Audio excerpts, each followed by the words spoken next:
ಪ್ರಜಾಧ್ವನಿ ಇದು ಪ್ರಜೆಗಳ ನಂಬಿಕೆಯ ಧ್ವನಿ. ಸಿಡಿಲಿಗೆ 2 ಎತ್ತು ಬಲಿ.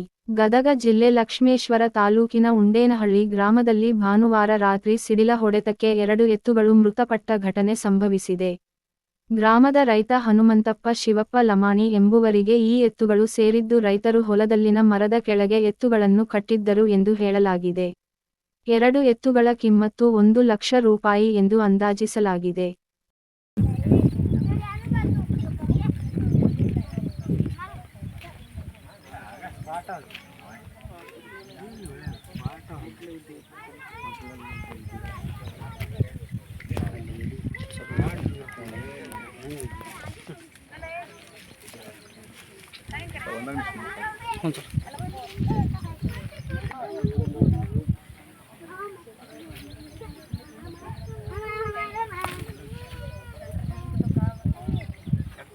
ಹ್ಞೂ ಸರ್.